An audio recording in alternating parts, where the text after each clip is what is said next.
So from a White House perspective, it is critically important to keep in the front of our minds this notion of building, sustaining, maintaining resilience across the country.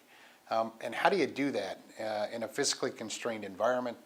How do you do that with competing interests, both politically and culturally and civically and otherwise?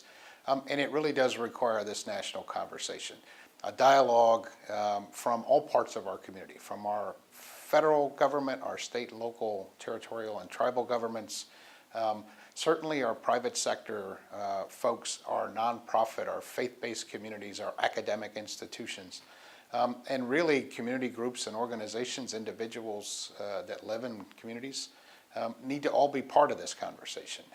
Clearly the conversation needs to take place at the local level, but it needs to be supported at the national level. I'm not sure the solution to resilience is the same everywhere. I think what's common in pursuing the solution is the conversation.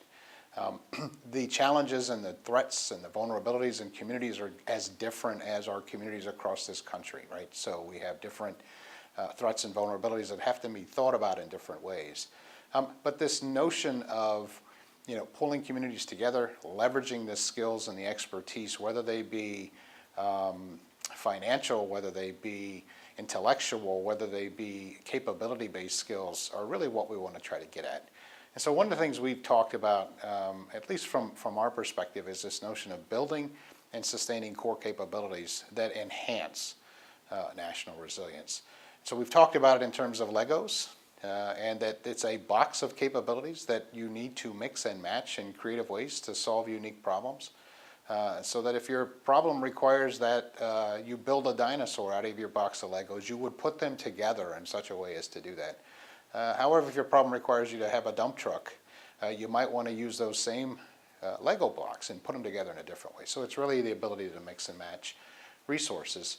But I think ultimately if resilience is our goal and objective, and it's the ability to withstand the impacts of an event, to adapt to the changing conditions, to respond and to recover quickly, efficiently, and effectively, then we necessarily need to look at all of our resources, federal, state, local, territorial, tribal, private sector, individuals, families, communities, at the same time.